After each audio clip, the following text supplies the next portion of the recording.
PMAX, it's kind of a black box. It's hard to know what works and what doesn't, or why. You start your campaign and everything's good, usually for like 3 to 4 months. After that time, you'll notice like a real stagnation in results. CPCs plummet, conversion rate plummets. You're getting a lot of traffic that's just like either not relevant or it's bouncing. We have one client who basically through kind of a reinvention of their PMAX strategy, were able to get over that hump and kind of continue that growth that they saw in the very early days. If you're noticing that sort of stagnation, whether that be in your ability to acquire conversions or in your ability to just drive whatever results you're hoping your PMAX campaign to drive, I would say the first thing to do is to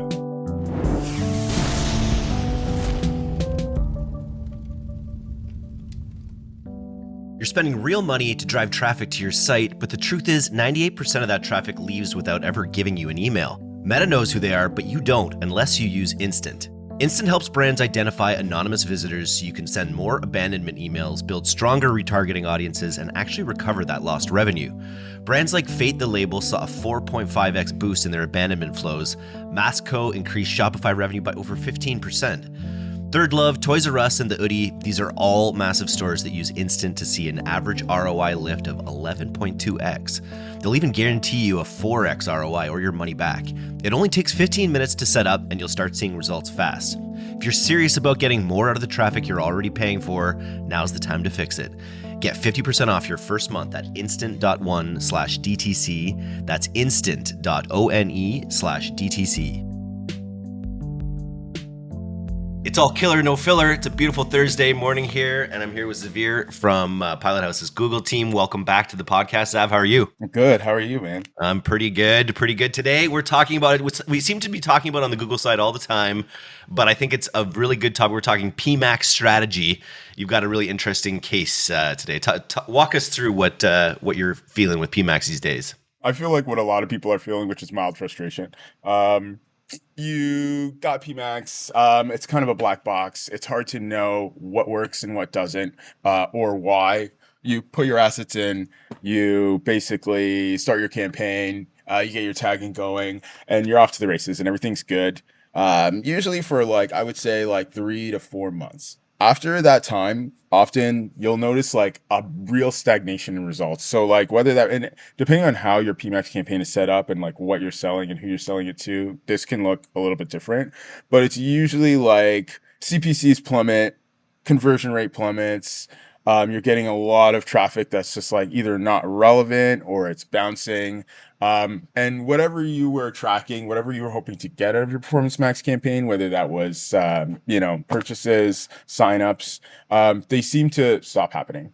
I found this to be true almost across the board with accounts at that. Again, it varies at that to like 3 to 4 month point. It's kind of like the first time that they experience this.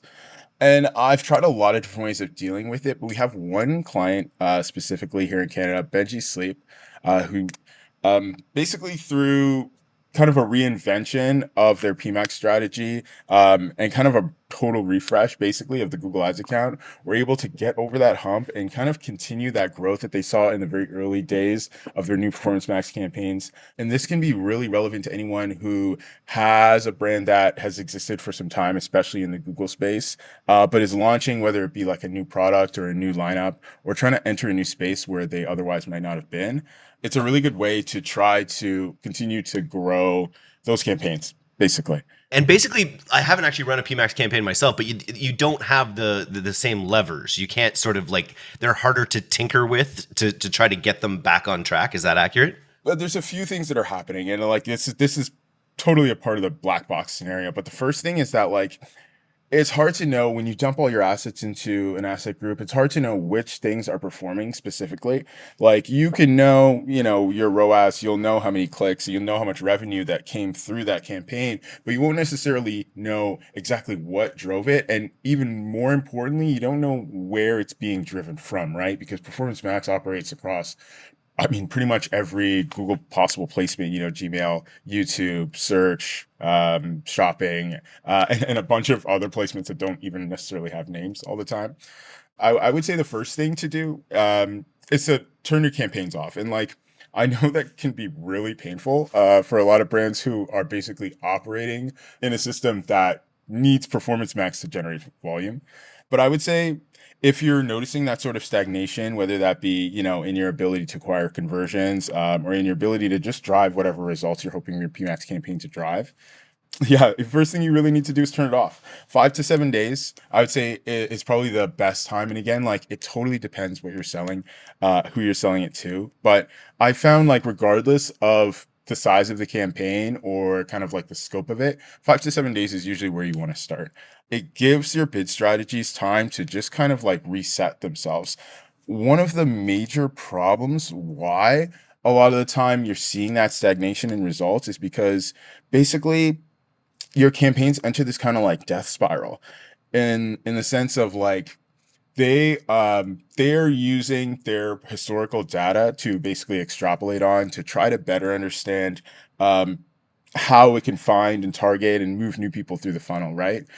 So if the data that it's getting isn't necessarily the strongest or isn't necessarily leading to the outcomes that you're hoping for, and it's continuing to see those sorts of outcomes, it's gonna basically feed off of that, and you're never going to be getting the kind of signals, the kind of like customers basically that you're hoping to get, just because those people don't exist in a system that's being trained basically not to find those people through past poor results. And so, yeah, the first thing that you need to do, I think, to try to combat that is just turn it off. 5 to 7 days is where to start, and then a restructuring of the campaign works really well for Benji Sleep. What that looked like was basically taking a couple of campaigns that were segmented, kind of like by generic and brand, which is how we generally will segment those campaigns, um, and then segmenting it further. And what that's going to do, is it's going to give you more information on how people are finding you basically, and then what's effective in the campaign, right? So if you're selling, towels, sheets, duvets, linens, as Benji Sleep does, and you have all of those things in one campaign in one asset group, it's really, really hard to know what's working and what isn't if you can segment those things. And now, depending, again, the segmentation is totally going to depend on like what it is you're selling, who you're selling it to. But like a lot of the time that segmentation can look like as simple as like across your products. So, sheets in an ad group, duvets in its own situation, towels in its own situation. But it could also look like segmenting it by your customer type. So, like for example, if you're selling a product to a specific age group or gender or affinity category, maybe you want to segment your campaign into asset groups in that way. That way, you can better understand how the signals that you've put into all of those asset groups are actually affecting the results broadly in your campaign. Now, it's still going to be difficult to know exactly what's happening across all of the different assets in that group, but you'll be much better prepared to kind of like extrapolate on positive data. And by concentrating the better performance, you're giving it better signals to build off of rather than the weak signals that were causing the downward spiral. Exactly. And then one thing that you'll also be able to do is you'll be able to better understand where the poor performance is coming from. So you can kind of nip those things in the bud when they do start to show themselves a lot more easily, because again, you'll just have a better understanding of how everything is broken out inside those campaigns. I was just wondering, like, so for the turnaround in this case, was it one of the product categories that was bringing things down, or was Yeah. it? It really was. It really was. So basically, we sell things basically, not just across product categories, but as bundles as well. Basically, what's happening is Performance Max will try to take the path of least resistance in any sort of advertising that it's doing. Like whatever the easiest way for it to basically come by a result that you're hoping to get is the way that it's going to go. So if you're dumping everything in one campaign, you might find that it's overemphasizing one particular product, which I mean, Benji, their core product is sheets, right? So if we have sheets, towels, duvets all in one asset group, and sheets is by far the most popular, that's what it's going to sell all the time, right? And then it's going to neglect a lot of other things. So it's not so much that a particular thing is underperforming versus others, as much as that we're kind of overextending ourselves on a particular product and neglecting our overall offering. And so by segmenting further, whether you're segmenting by campaign or by asset group type, you're going to have a much better control over how you're spending across those groups. and who you're targeting. And then, of course, you'll have a better understanding of the results across the different product categories or audiences or however you're segmenting your campaigns. Super cool. What do you mean here by the myth of audience signals? Yeah, so basically the myth of audience signals is like, I think we've been trained by Meta, by, Reddit, by all of these different platforms that we advertise on, that basically you pick an audience, right? And then you advertise inside that audience. And that's basically the extent of it. But in Performance Max, it's not necessarily true. So like just because you've put an audience on your campaign doesn't necessarily mean that the only people that are going to be targeted are within that audience. Um, the audiences in Performance Max are less of like strict groups that you're meant to be advertising to, and more of like general guidelines that that the campaigns can basically try to extrapolate on to get you the results. So I would say, depending on the size of your audience, don't be afraid to kind of either make it larger than you think it might be through inclusion of just like a broader scope of people, whether that be new affinity categories that are kind of like tangentially relevant to whatever the product is, or whether that be like including different signals from your website that you might not have already included. Like a lot of times, your asset groups are going to look like all visitors to your website or something like that. Or like maybe if you're selling a particular product to like all of the demographic that is available to you. Well, you don't necessarily need to do that.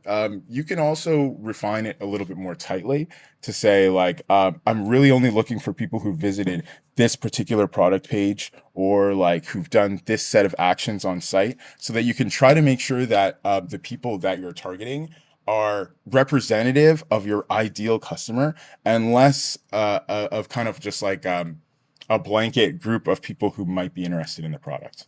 PMAX can then take that information, it'll extrapolate on it, and try to find similar people as well. That's a relatively new thing that Performance Max does that I've had a lot of success with. Very cool. Nice. What do you mean by strategic feed manipulation? Is that about the products that you're serving it, or is that something else?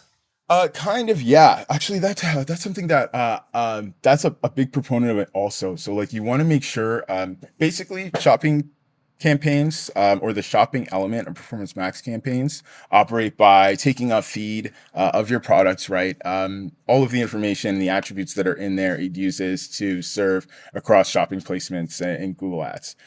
Depending on how you break out the things in that feed and the information that you provide, it can have a really strong or not so strong kind of impact on how much you're paying for per ad and who's actually seeing it when they search. Because as we know, like a shopping placement in Google Ads isn't necessarily tied to keywords, right? So it's going to look at all of the things that you have associated with the products in your feed, and try to basically serve people the most highly relevant things. So the things that you can do to try to improve your feed will be like making titles that are more broadly relevant to different searches, making sure that your product type descriptions, all of your different categories that are available to you are well filled out and make sense.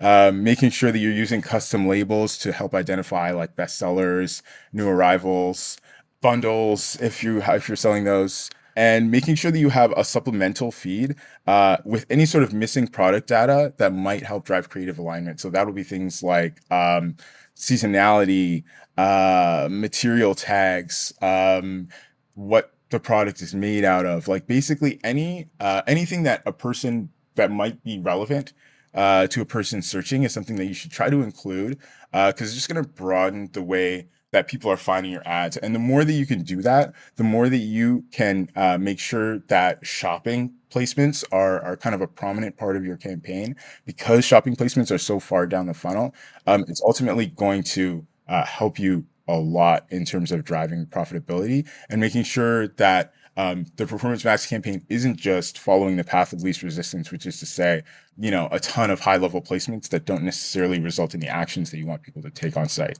I'm just curious, like from a high level, I guess you think you have a few more points you're gonna talk about PMAX, but at some point I'd also just like to hear what paint me a picture of what the PMAX campaign looked like before and after? Are you going from one campaign that has a lot of stuff into it to several different PMAX campaigns that are all broken out along these lines?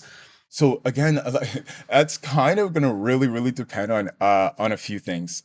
So maybe I'll back up. So there used to be something called the 30-30 rule in Google Ads, right? The 30-30 rule was basically to say it kind of still exists, not so much, but the 30-30 rule is basically to say that for every campaign that exists in your structure, you want it to have about 30 conversions in 30 days in order for you to use an automated bidding strategy. And as we know, I mean, automated bidding strategies are probably one of the major wins of any ad platform. So basically, and the 30-30 rule technically doesn't exist anymore. You don't need that 30 conversions to basically extrapolate the data to successfully use a bid strategy, but it's still a really good place to start when you're trying to define how a campaign should be broken out. So for Benji Sleep, the way that it was broken out initially was we had one campaign with everything in it.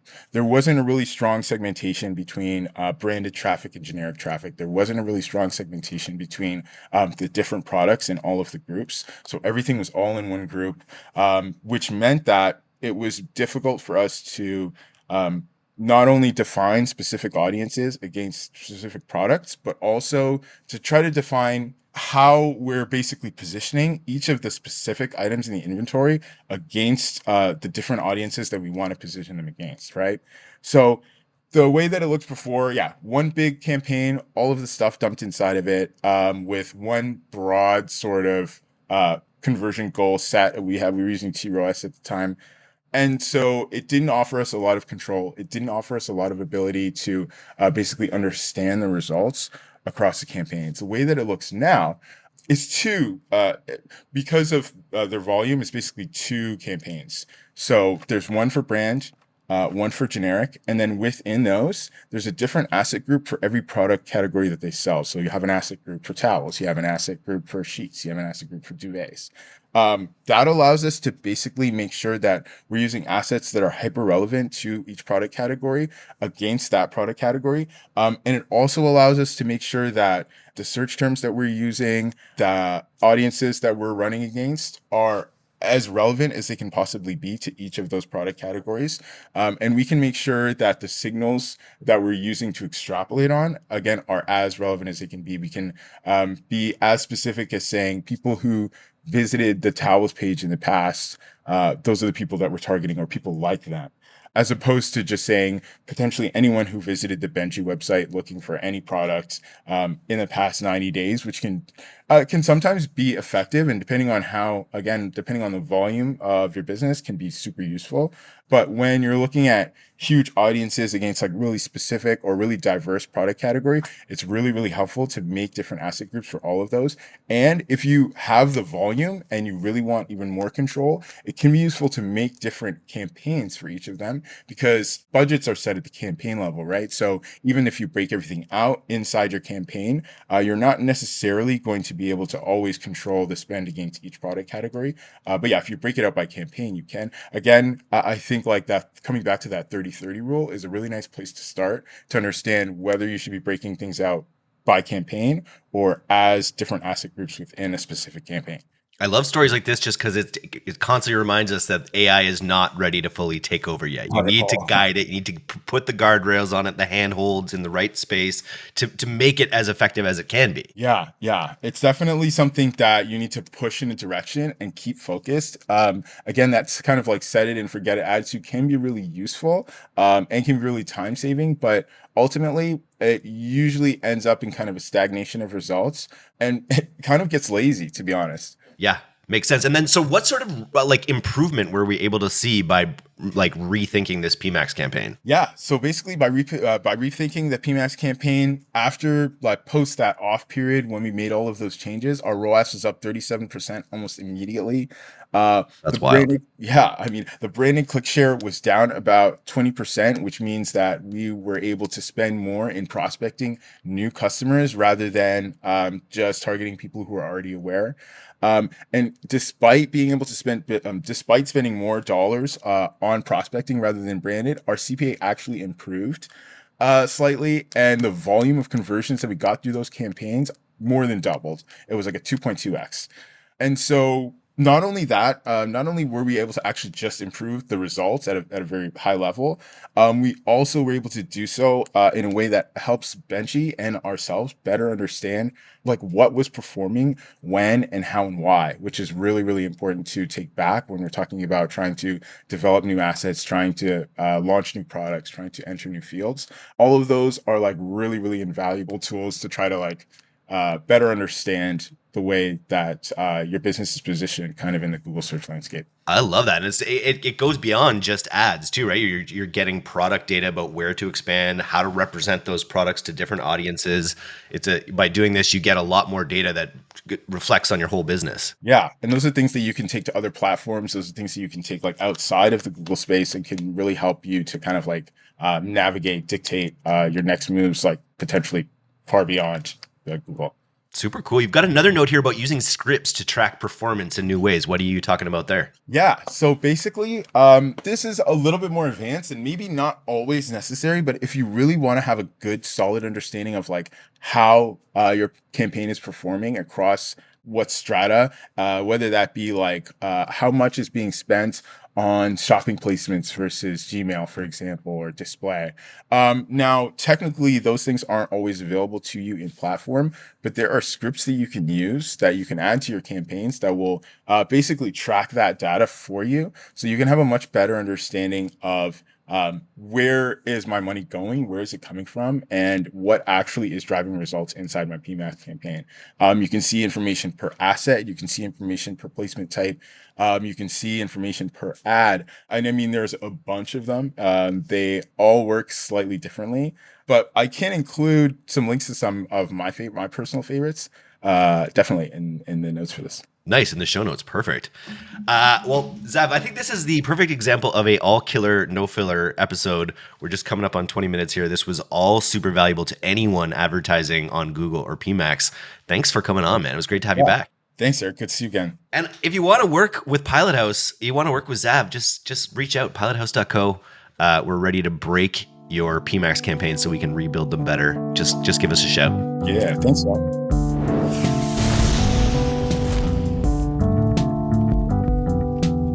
Thanks for listening to today's episode.